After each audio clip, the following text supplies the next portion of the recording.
Bickley and Marotta. Bickley and Marotta Mornings. Arizona Sports, the local sports leader.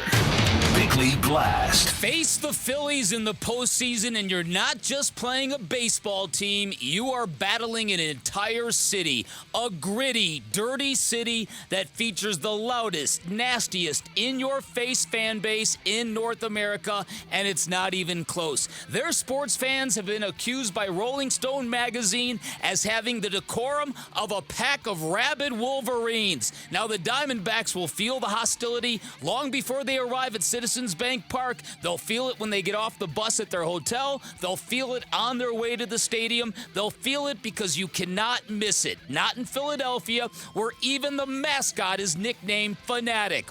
This will be a wonderful challenge and litmus test for the Diamondbacks. It's almost as daunting as playing the Yankees in the World Series after the events of 9/11, except that D-backs team was full of savvy, cagey veterans who had already seen it all. These D-backs are much younger, much more impressionable, and it's going to take a Herculean effort to find their zen and keep their poise inside this crucible in a tinderbox stadium that is currently redefining home field advantage in Major League Baseball. But in the end, this is the matchup I want, because this will be a great experience for our young team, and it will be a great experience for us as an evolving sports town, a chance to see and feel how hardcore fans can tilt a playing field and what it's like to rally behind your baseball team at the highest level, even if we're talking about decibels and not decorum. All right, today's Bickley Blast brought to you by my great friends at Chapman BMW, who make luxury attainable. Find them online at chapmanbmw.com. We thought we had a chance to get into the postseason. I certainly didn't personally feel going into the season that we would be playing this year. I think we're a year ahead of the schedule that Ken had in his head, and others maybe were more optimistic than me, and I'm glad they were right and I wasn't. It's Ken Kendrick, the owner of the Arizona Diamondbacks, on with Burns and Gambo yesterday. I think that was kind of I don't think that was a unique feeling that Ken Kendrick had.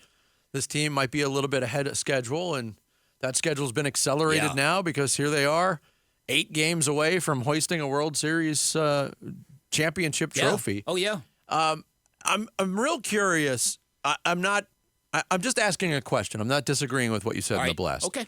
Going into Philadelphia with the way that team is rolling, with the way that fan base is in step with that team, it is a huge challenge. And maybe this is a silly question. If you think so, let me know. Do you think the Philly fans can muster up the same level of vitriol, energy, almost hate for a team like the Diamondbacks that they don't really have anything against, as opposed to the Braves? The answer is yes. Okay. And I'm going to tell you why. They will find their fuel because that's their vibe. That's their entire persona. They believe it is their job to rattle the opponent. So whoever it is, I think it might even make them more vicious, because they think the Diamondbacks are vulnerable, if you will. Yeah, I do think so. I think it's a point of pride. To me, it's kind of like the guys that show up at the 16th hole at the WM Phoenix Open.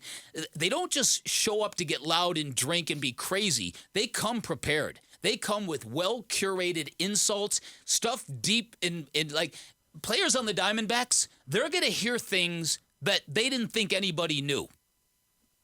Yeah. Probably. They roll the same way the crazies at the 16th hole, the WM Phoenix Open roll. They're very smart, they're very passionate, they're very loud, and it becomes a game to them. It's can we devour this team whole and help our baseball team? That's why I think this is going to be such a great experience for them. Why can't we do the same thing here at Phoenix? That's my point. Let's become that fan base. So now this is my point. I'll start.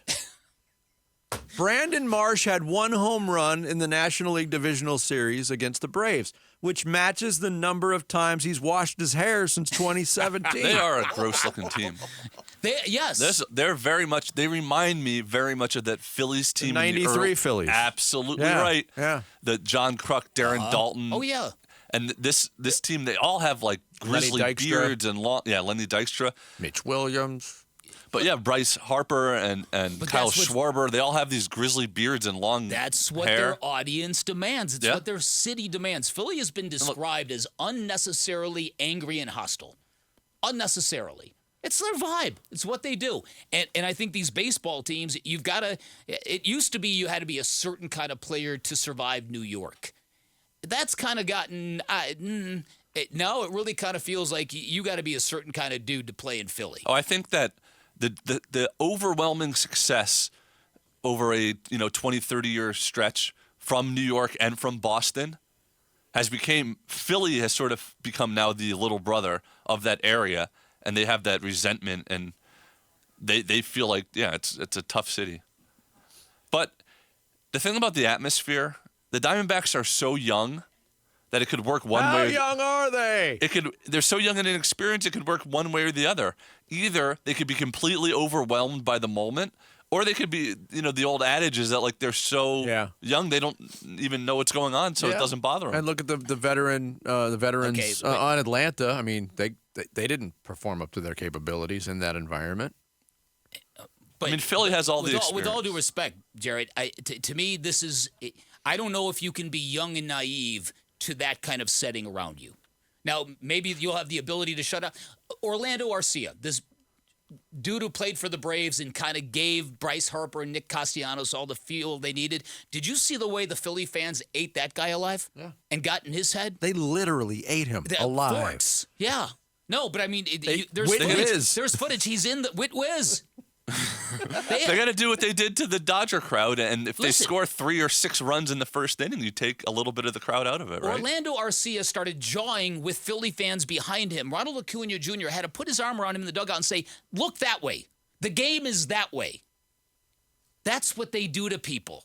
That's how they get into play. So the Diamondbacks are going to have to be really, you'll see. I mean, it's going to be insane. But what Vinny said is absolutely right. I think Diamondback fans need to watch these first 2 games in Philly and go, that's the model. And I'm not saying long term because we're not Philly. I'm saying for games 3 and 4 and hopefully 5 and hopefully, beyond.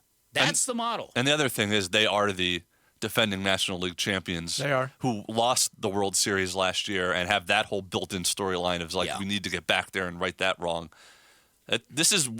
Do we all agree that this is a way tougher team than if they would have faced the Braves despite their record?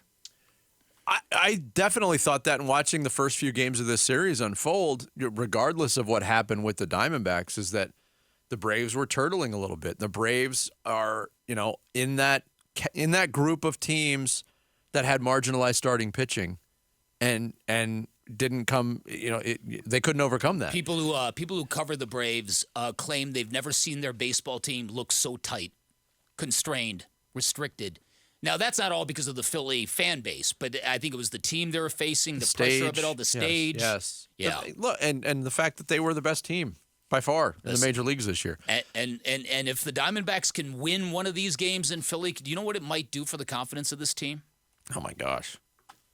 You get one great effort from Merrill Kelly or Zach Gallen, and then you get one victory coming out of Philly.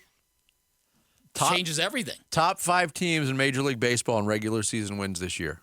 Braves, done. Orioles, done. Dodgers, done. Tampa Bay Rays, done. Milwaukee Brewers, done. Not only done, those 5 teams combined to win 1 game. 1 game in the postseason. Well, and the Diamondbacks beat 2 of those teams you just mentioned. So that is true. Can't wait for that starts on Monday.